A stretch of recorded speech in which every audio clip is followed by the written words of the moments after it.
Masih bingung dengan status musafir pelaut?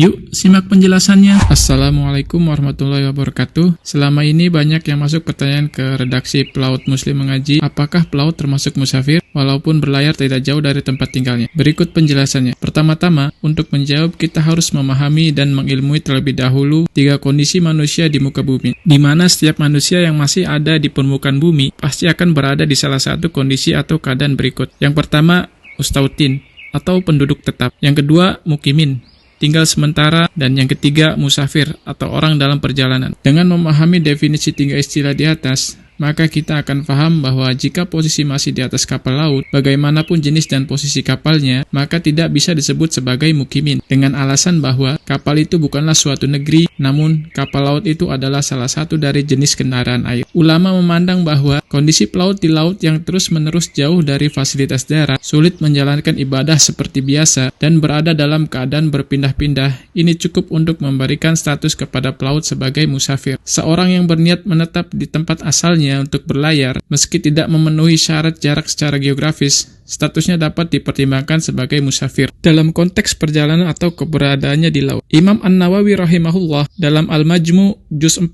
halaman 322 menjelaskan, diperbolehkan mengqashar salat dalam perjalanan air seperti dalam sebuah kapal, karena itu termasuk definisi safar yang tercakup dalam nas Al-Quran dan As-Sunnah. Tidak dibedakan apakah dia naik sekali atau beberapa kali. Termasuk juga boleh mengqashar salat untuk pelaut yang ditemani keluarganya, hartanya, dan terus-menerus melakukan perjalanan di laut. Dari sini kita bisa paham bahwa ulama telah sepakat jika pelaut itu bukanlah mukimin atau tinggal sementara, dan bukan mustautin atau penduduk setempat, sehingga ulama sepakat bahwa pelaut itu musafir. Dengan sebab musafirnya tersebut, maka pelaut mendapatkan rukhsah atau keringanan untuk mengqashar salatnya, baik dengan dijamak ketika dibutuhkan ataupun tidak dijamak ketika tidak dibutuhkan. Semoga ini membantu rekan pelaut semua yang masih bingung dengan status musafir seorang pelaut. Wallahu ta'ala alam.